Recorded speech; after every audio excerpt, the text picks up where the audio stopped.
प्रिय विद्यार्थीगण, कोविड-19 corona virus के कारण वैश्विक महामारी बीमारी के कारण भारत सरकार ने सभी विद्यालयों को बंद रखकर ही ऑनलाइन क्लास के माध्यम से शिक्षा कार्य करवाया जाए।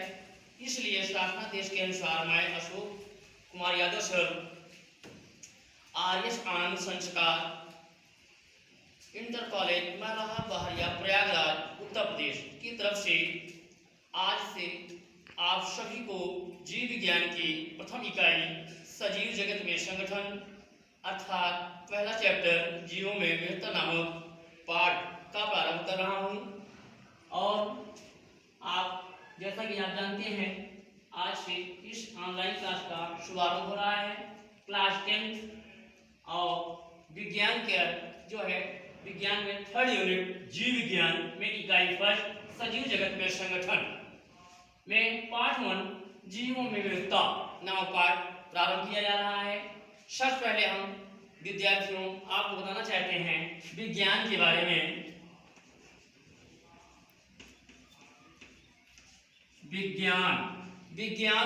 विज्ञान को इंग्लिश में साइंस SCIENCE, साइंस की मीनिंग SCIENCE, साइंस मीन्स विज्ञान।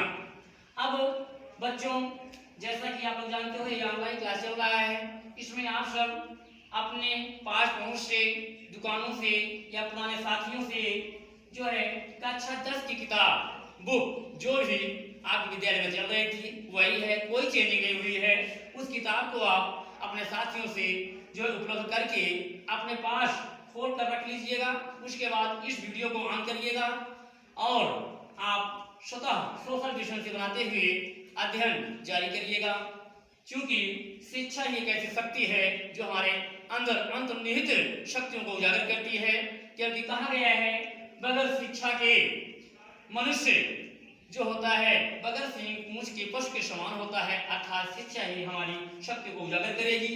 अब हम चलते हैं विज्ञान साइंस। अब विज्ञान जो होता है यह दो शब्दों से मिलकर बना है, विधन ज्ञान,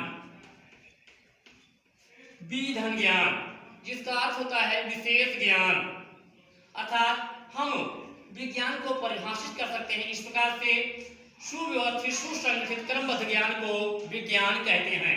एक बार पुनः हम दोहराते हैं विज्ञान की परिभाषा को, सुव्यवस्थित सुसंगठित क्रमबद्ध ज्ञान को विज्ञान कहते हैं। अब बच्चों, जो हम लोगों के कोर्स में सिलेबस में है, उसके अकॉर्डिंग, उसके आधार पर विज्ञान को 3 भागों में बांटा गया है। विज्ञान को 3 भागों में बांटा गया है।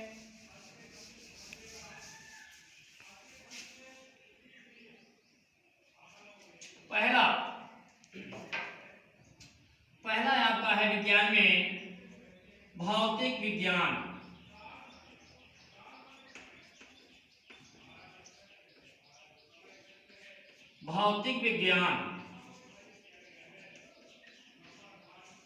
इसे इंग्लिश में फिजिक्स PHYSICS कहा जाता है।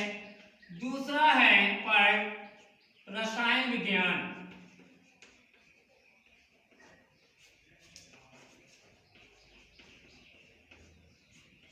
इसे इंग्लिश में केमिस्ट्री से जाना जाता है। केमिस्ट्री। तीसरा पार्ट है हमारे कोशिका विज्ञान के जीव विज्ञान।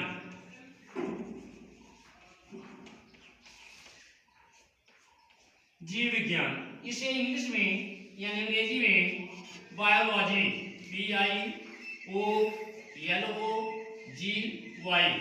बायोलॉजी कहा जाता है।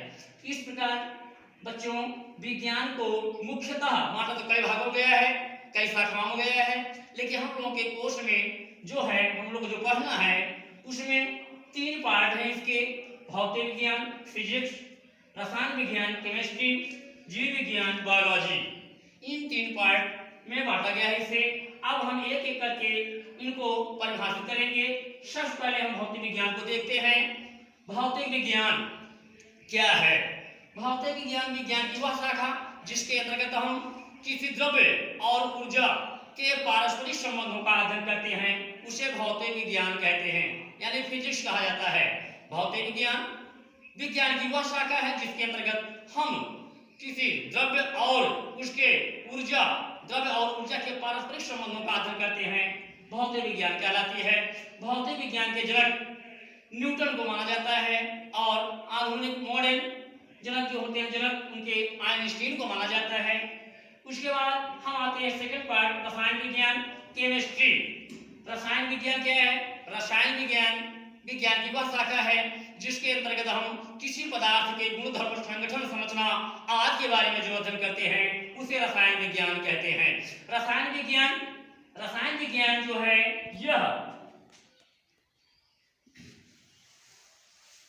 रसायन विज्ञान जो है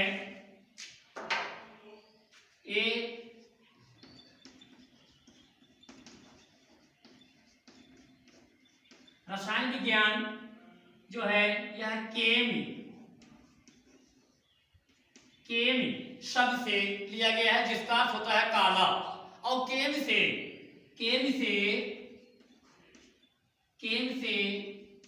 केमिया बना जिसका अर्थ होता है काला पत्थर, इसका अर्थ होता है काला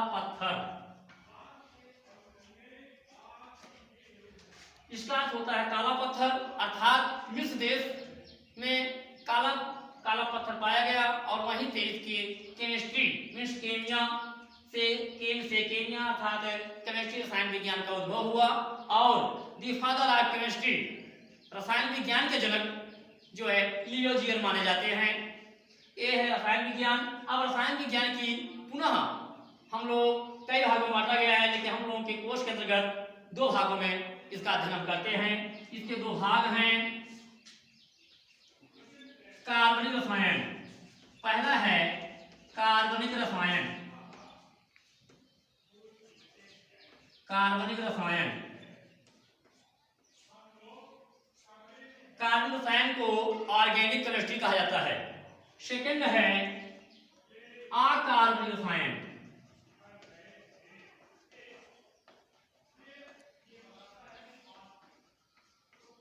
अकार्बनिक रसायन इसे इनऑर्गेनिक केमिस्ट्री कहा जाता है। अब देखिए बच्चों, कार्बनिक रसायन और अकार्बनिक रसायन को हम परिभाषित करते हैं पुनः। कार्बनिक रसायन किसे कहते हैं? कार्बनिक रसायन रसायन विज्ञान की वह शाखा जिसके अंतर्गत हम किसी पदार्थ के गुणधर्म, संगठन, संरचना आदि के बारे में अध्ययन करते हैं, लेकिन वह पदार्थ कार्बन से युक्त होता है। कार्बनों का अध्ययन करते हैं, ऐसे पदार्थों का अध्ययन करते हैं जिसमें कार्बन मिला हुआ होता है, इसे कार्बनिक रसायन कहा जाता है। जबकि अकार्बनिक रसायन इनऑर्गेनिक केमिस्ट्री नाम ही से मालूम है। अकार्बनिक रसायन अर्थात अकार्बनिक मींस कार्बन जिसमें ना हो, अर्थात अकार्बनिक रसायन विज्ञान की वह शाखा जिसके अंतर्गत हम उन पदार्थों के गुणधर्म, संगठन, संरचना आदि के बारे में अध्ययन करते हैं जिसमें कार्बन ना हो, कार्बन ना इन्वॉल्व हो। इस तरह जो है इसे हम अकार्बनिक रसायन कहते हैं। अब हम आते हैं जो है विज्ञान के थर्ड पार्ट, बायोलॉजी यानी जीव विज्ञान पर।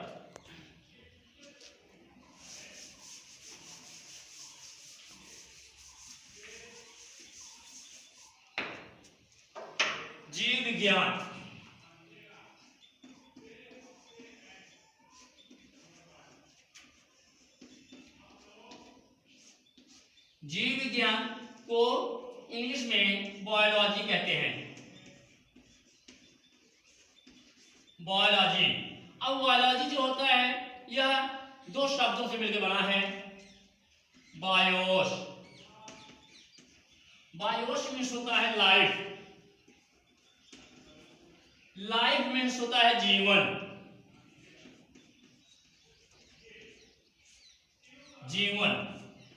और लॉगस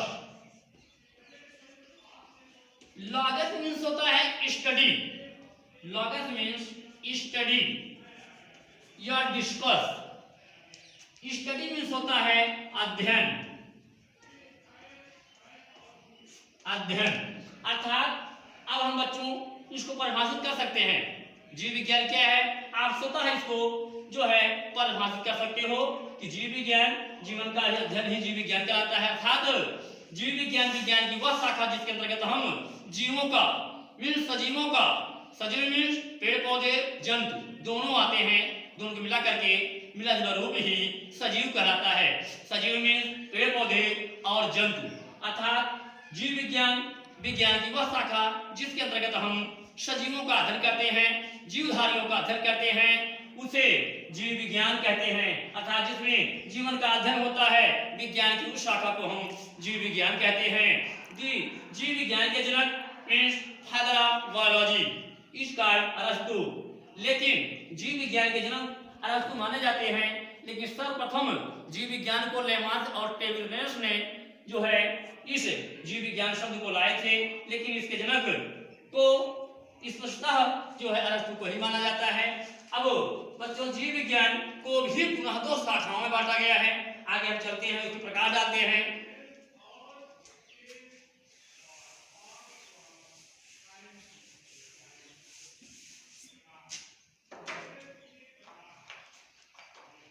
जीव विज्ञान को दो शाखाओं में बांटा गया है।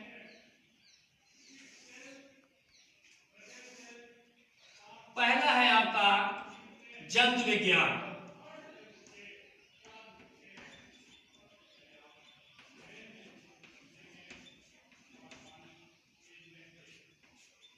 जंतु विज्ञान और दूसरा पार्ट है आपका वनस्पति विज्ञान।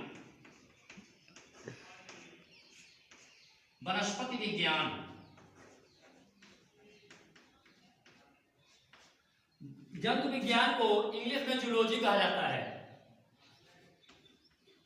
जूलॉजी, जैसा कि आप जानते हैं जूलॉजी, अब इसको जो है दो शब्दों में बांटा गया है।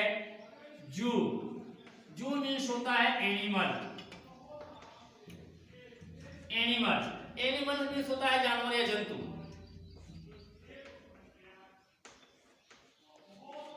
और लॉगस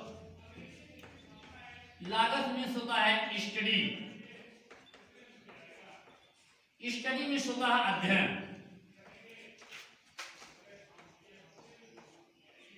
अध्ययन। अर्थात बच्चों में आप लोग जान सकते हो, अगर कोई आपसे पूछे जंतु विज्ञान किसे कहते हैं तो आप इसी परिभाषा बता सकते हैं। मीन्स जंतु विज्ञान जीव विज्ञान की, अब यहाँ जीव विज्ञान कहेंगे आप, ना जीव विज्ञान कहेंगे, क्योंकि जंतु विज्ञान जीव विज्ञान की शाखा है। अर्थात हम जंतु विज्ञान को परिभाषित कर सकते हैं। जंतु विज्ञान जीव विज्ञान की वह शाखा है जिसके अंतर्गत हम केवल जंतुओं का अध्ययन करते हैं, न कि वनस्पतियों का करते हैं, उसे जंतु विज्ञान कहा जाता है। एक बार पुनः हम परिभाषित करते हैं इसको। जंतु विज्ञान जीव विज्ञान की वह शाखा है जिसके अंतर्गत हम केवल जंतुओं का अध्ययन करते हैं, न कि वनस्पतियों का करते हैं। अर्थात जंतुओं का के अध्ययन करने वाली जीव विज्ञान की शाखा को ही जंतु विज्ञान कहा जाता है। और जंतु विज्ञान के जनक means father of zoology is called अरस्तु, अर्थात जंतु विज्ञान के जनक को अरस्तु कहा जाता है। और अब हम चलते हैं जीव विज्ञान के सेकंड पार्ट वनस्पति विज्ञान यानी बॉटनी पर चलते हैं। इसे इंग्लिश में बॉटनी कहा जाता है। अब बॉटनी भी दो शब्दों से मिलकर बनी है। बॉटन मीन्स होता है हर्ष मीन्स होता है झाड़ियां या पेड़ पौधे।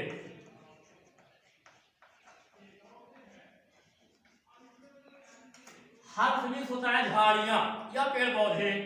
और लॉगस मीन्स स्टडी मीन्स अध्ययन। लागस में स्टडी मीन्स अध्ययन। अब यार स्वतः वनस्पति विज्ञान को परिभाषित कर सकते हैं। अर्थात वनस्पति विज्ञान जीव विज्ञान की वह शाखा है जिसके अंतर्गत हम केवल पेड़ पौधों वनस्पतियों का अध्ययन करते हैं, उसे वनस्पति विज्ञान कहते हैं, न कि जंतुओं का अध्ययन करते हैं। अर्थात वनस्पति विज्ञान जीव विज्ञान की वह शाखा है जिसके अंतर्गत हम केवल पेड़ पौधों का अध्ययन करते हैं, उसे वनस्पति विज्ञान कहा जाता है। The father of botany is called Theophrastus. वनस्पति विज्ञान के जनक को थियोफ्रेट्स कहा जाता है। थियोफ्रेट्स।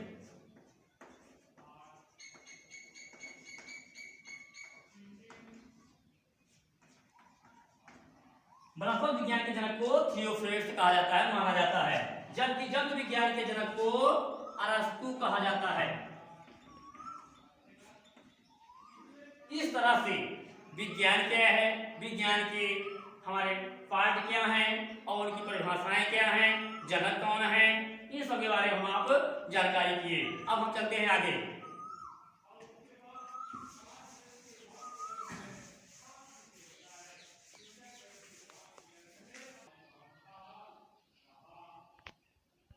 अब आपका प्रथम इकाई है जो है जीवों में विविधता।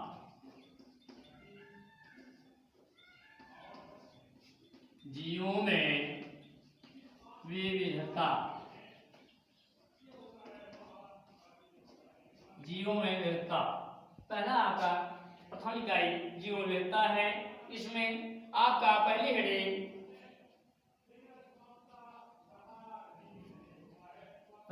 है जैव विविधता।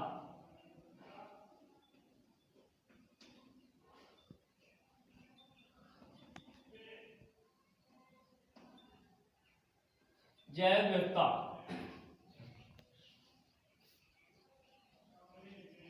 देखिए, हम लोगों के आसपास में चारों तरफ इस वातावरण में अनेकों प्रकार के जीव जंतु पाए जाते हैं, अनेकों प्रकार के जीव पाए जाते हैं। उनमें रंग, रूप, आकार, संरचना सब में कुछ न कुछ विविधता या कुछ न कुछ समानता असमानता पाई जाती है। अर्थात हम जीव जैव विविधता को इस प्रकार भी परिभाषित कर सकते हैं कि जीवों में पाई जाने वाली और इस प्रकार की असमानताओं को ही जैव विविधता कहते हैं। एक बार पुनः हम लोग जैव विविधता पर प्रकाश डालते हैं। जैव विविधता क्या है? जैव विविधता का मतलब होता है जीवों में विविधता, जीवों में असमानता। अर्थात इस वातावरण में हमारे जो है जीवधारी जो पाए जाते हैं उनमें रंग, रूप, आकार, संरचना आदि में कुछ न कुछ विविधताएं पाई जाती हैं। इन्हीं कुछ न कुछ असमानताएं पाई जाती हैं, समानताएं पाई जाती हैं। इन्हीं समानताओं असमानताओं को ही जैव विविधता कहा जाता है। अब जैव विविधता के वर्गीकरण की आवश्यकता। वर्गीकरण की आवश्यकता।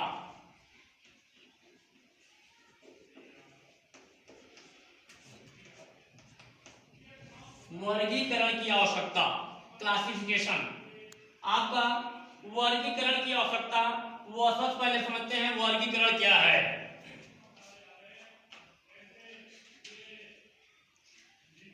जीवों को उनके समानता असमानता के आधार पर एक वर्ग में रखने की क्रिया को ही वर्गीकरण कहा जाता है। जीवधारियों के समानता, गुण दोष, समानता असमानता के आधार पर उनको एक वर्ग में रखने की क्रिया को ही वर्गीकरण कहा जाता है। अब वर्गीकरण की आवश्यकता क्यों पड़ी हम लोगों को? क्योंकि कहा जाता है कि जैसे हम लोग एक बार पैदा हों और पढ़ना चालू कर दें जीवों के बारे में और फिर मृत्यु हो जाए, ऐसे 2-4 पीढ़ी पढ़ते रहें, पैदा होते रहें, तब पर भी हम लोग सभी जीवधारियों के गुण, धर्म, संगठन के बारे में नहीं अध्ययन कर पाएंगे। लेकिन वैज्ञानिकों ने जो है इस वर्गीकरण को ला करके बहुत ही अच्छा कार्य किया, क्योंकि हम वर्गीकरण के माध्यम से सभी जीवधारियों को एक लिमिट, एक निश्चित समय में सब के बारे में हम गुण दोष के बारे में अध्ययन कर लेते हैं। जैसे पक्षियों के बारे में अध्ययन करना होता है तो एक पक्षी के बारे में अगर हम अध्ययन कर लिए तो सभी पक्षियों के बारे में अध्ययन हो गया।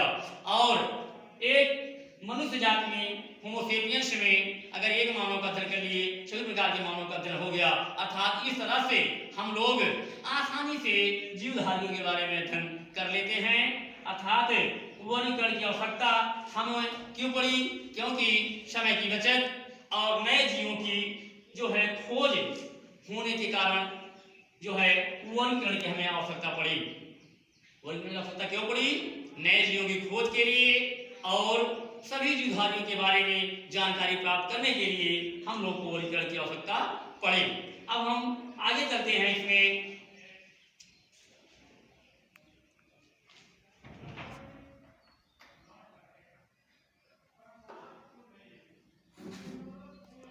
और वर्गीकरण के जनक कार्ल लिनियस माने जाते हैं।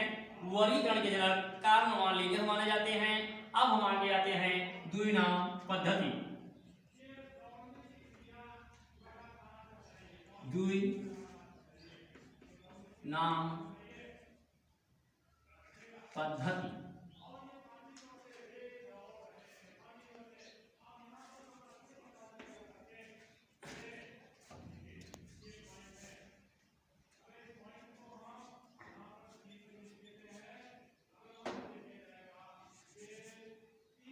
द्विनाम पद्धति द्विनाम पद्धति में देखेंगे आप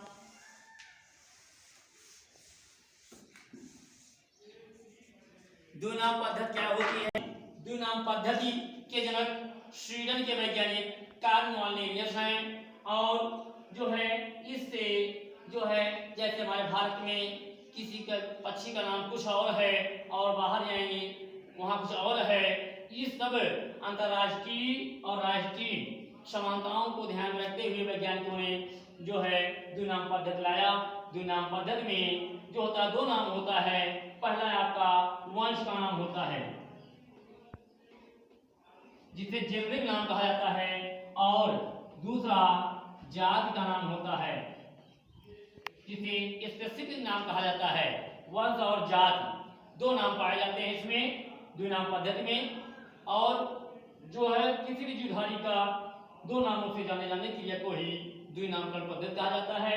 और इसमें पहला नाम जो होता है वंश होता है और दूसरा नाम जाति होता है।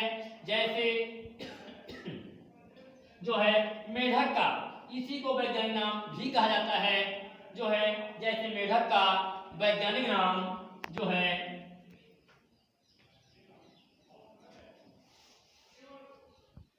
मेढक का वैज्ञानिक नाम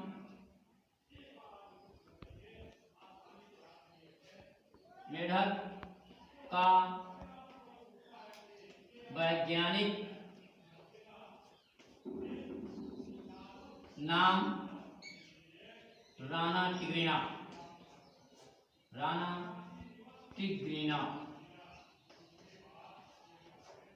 टिग्रिना है।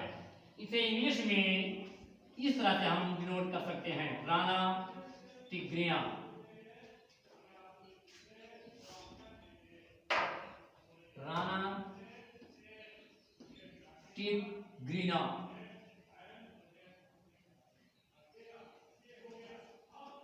राना टिग्रिना। देखिए इसमें खास बातें होती है। वैज्ञानिक नाम हर समय किसी भी जंतु या वनस्पति का लिखते समय जो है सबसे पहले वंश का नाम लिखा जाता है, जेनरिक नाम लिखा जाता है। उसमें पहला अक्षर जो होता है कैपिटल में होता है और सेकंड में जो है जात का नाम स्पेसिफिक नाम लिखा जाता है। उसका पहला अक्षर स्मॉल लेटर में होता है और तिरछा होता है। वंश का पहला लेटर जो है कैपिटल होता है और सीधा होता है, जबकि जात का पहला लेटर जो होता है तिरछा होता है और जो है स्मॉल लेटर में लिखा जाता है। जैसे मेढक का वैज्ञानिक नाम राना टिग्रिना। राना कैपिटल इस तरह से है। ये आपके द्विनाम पद्धति हैं और द्विनाम पद्धति कहलाता है।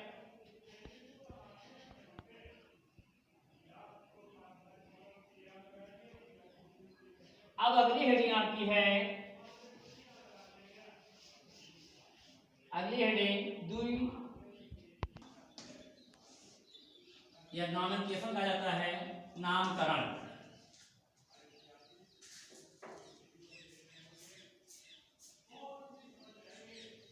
नामकरण क्या होता है?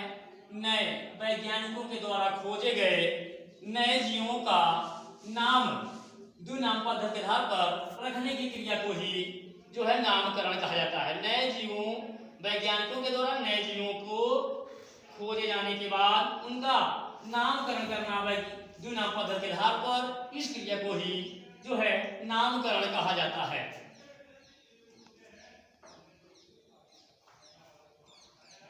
जैसे पहले आपको बताए थे हम जो है कि मेढक, मेढक का क्या नाम वैज्ञानिक नामकरण होगा, राणा टिग्रिना होगा। मानव का क्या नाम होगा, होमो सेपियंस होगा। आम का क्या वैज्ञानिक नाम होगा, जो है मैंगीफेरा इंडिका होगा। इस तरह से कई वैज्ञानिक नाम होते हैं। आप इन सबको जो है किताब के माध्यम से जो है अधिक से अधिक वैज्ञानिक नाम जो है जंतुओं के, वनस्पतियों के, उनको अधिक से अधिक मात्रा में याद करेंगे और अच्छी तरह से लिखने का प्रयास करेंगे। अब हम आगे चलते हैं।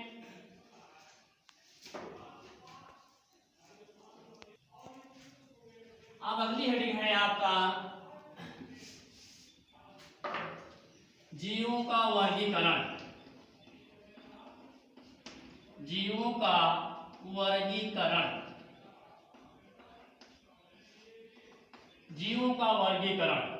अब जीवों का वर्ग बताया है आपको हम कि जीवों को समानता असमानता के आधार पर उनको एक वर्ग में रखने की क्रिया को ही जीवों का वर्गीकरण कहा जाता है। जीवों का उनके समानता और असमानता के आधार पर एक वर्ग में रखने की क्रिया को ही जीवों का वर्गीकरण कहा जाता है। और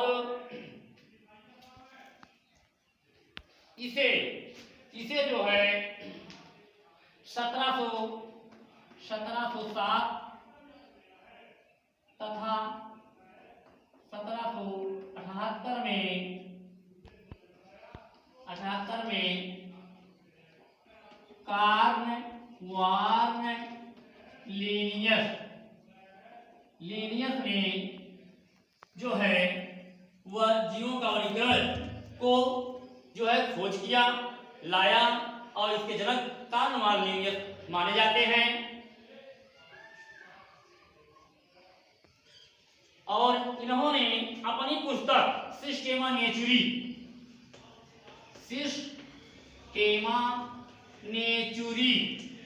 नेचुरी में जीवों का वर्गीकरण का अध्ययन किया और विस्तार से दिया।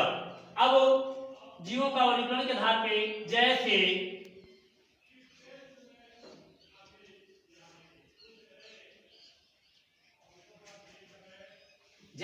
इनकी 6 इकाइयां बनी। इनकी 6 इकाइयां बनी। 6 इकाइयां कौन कौन हैं? जैसे जाति, वंश,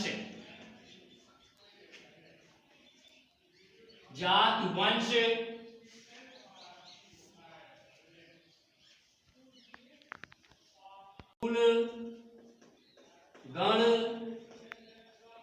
वर्ग तथा सम। इन्हीं 6 इकाइयों में जीवों का वर्गीकरण को बांटा गया है। बच्चों इतना आप लोग ध्यान से ऑनलाइन क्लास को पढ़िएगा बढ़िया से किताब में खोल करके, और आगे का लेक्चर हम जो है अगली क्लास में आपको बताएंगे। धन्यवाद।